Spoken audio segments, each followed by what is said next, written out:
Hey guys, it's the Square Gamers here, back with another review. This time we delve deep into the land of Tamriel with Elder Scrolls Online. Full disclosure, we are playing this game a full 3 years and 120 updates after its initial release, so we didn't have the pleasure of dealing with its flawed and broken release. So, is it worth spending your hard-earned cash on this game? Let's take a look.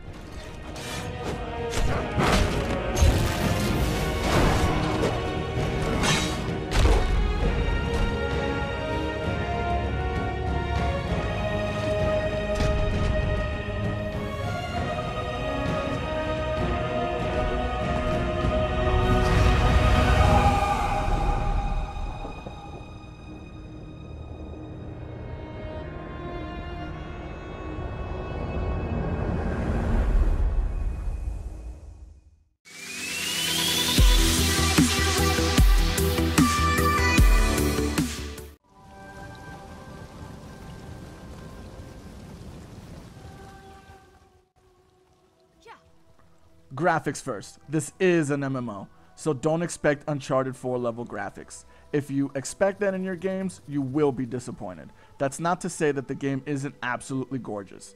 I was rather impressed considering the game dropped during the first year of the PS4's life cycle. The world design is visually fantastic. It does provide a nice balance between open areas and populated cities.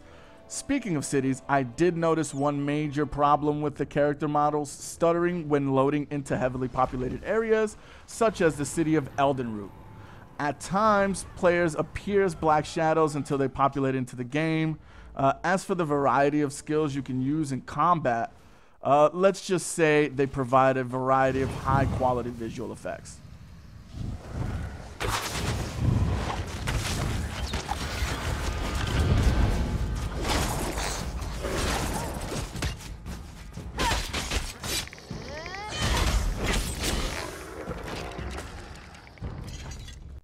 Next up, gameplay. Elder Scrolls provides a rather unique take on MMO game mechanics. It's a nice blend of World of Warcraft and Skyrim. It does keep the traditional MMO UI, so there are some familiar aspects of RPG gameplay. Combat is where the game mechanics really start to differ from its counterparts. There is a typical action bar like most games. Elder Scrolls just slimmed it down to 6 usable skills. You map one skill to each face button and then use the 2 triggers to round out the 6 skills. At level 15, they include the ability to swap weapons with the press of a button and double the amount of skills you can use. They keep everything intuitive for console games by allowing you to press the left button on the D-pad to switch another set of skills. Character movement and combat have fluidity to them, so I suggest using the third-person view as opposed to first-person.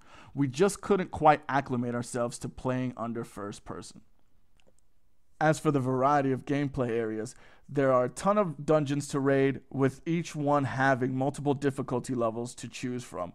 There are raids, which the game calls trials, and a PvE event called Veteran Maelstrom Arena, which is a survival challenge that awards players who succeed with top-tier gear. So what do you get for completing all these missions? Well, there isn't a shortage of loot here. Everything you kill will drop something, from money to equipment. So be ready to replace your gear every 3 to 5 levels.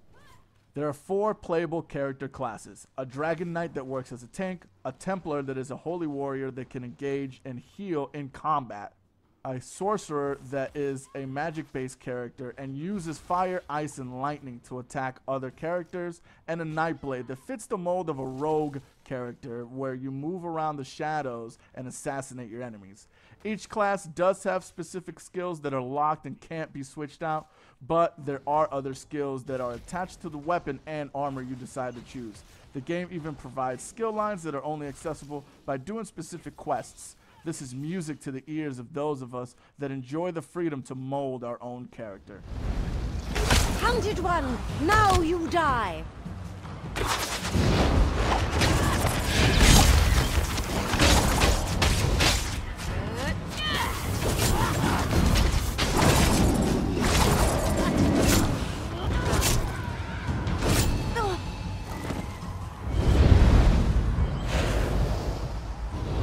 Now, let's get to the meat and potatoes of this game, the story. You won't find that Elder Scrolls Online lacks content. As a matter of fact, it's quite the opposite. There are a bevy of guild quests, side quests, and of course, main storyline quests. You will have the typical filler quests that may not amount to much once you complete them, but with the large amount of content available, it doesn't hinder the game at all. The best thing about the game is that it doesn't require the gamer to do much reading, since every quest in the game is voice acted. On the topic of the voice acting, it's not top of the line, but it does its job well enough that you aren't telling yourself that you'd rather read through the conversation than hear the voice actors.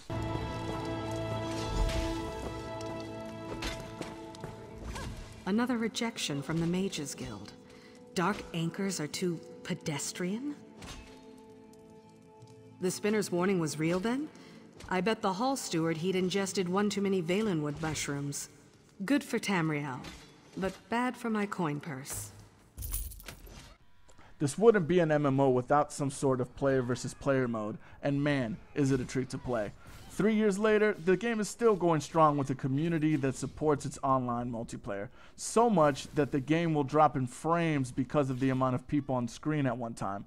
I'll blame it on the fact that it's an early PlayStation 4 game and the developers didn't have a full grasp on the technology yet. Maybe that'll be fixed in a future update.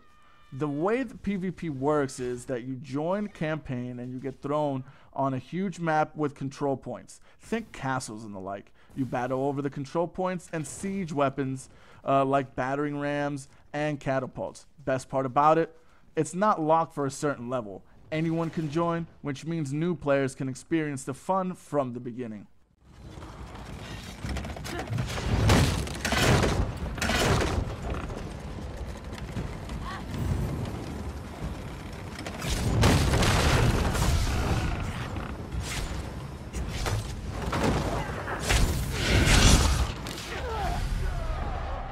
Yet, unfortunately, everything isn't all sunshine and killing dragons. There are some issues that need to be addressed. ZeniMax has provided us with a great game for the most part, but flooding the game with microtransactions that are grossly overpriced, a $35 cost for a mount being just one example of the blatant price gouging that is going on in this game. They do provide the option to pay them an extra $15 a month to receive 10% in-game bonuses when researching armor, weapons, getting extra experience, and a bigger crafting bag. The subscription also grants you access to 6 DLC packs, which in our opinion, just isn't worth it. There is a gold edition of the game that comes with 4 DLC that's actually worth getting. So, what's our final verdict? Elder Scrolls Online is a fun game with minor technical issues, entertaining quests and storylines, and it looks great visually with some minor lag and load times. If you like the MMO genre and are looking to put some time into a game, then Elder Scrolls Online is worth the $40. I hope you guys enjoyed our review of Elder Scrolls Online. Stay tuned for more reviews like this. Until next time, happy gaming.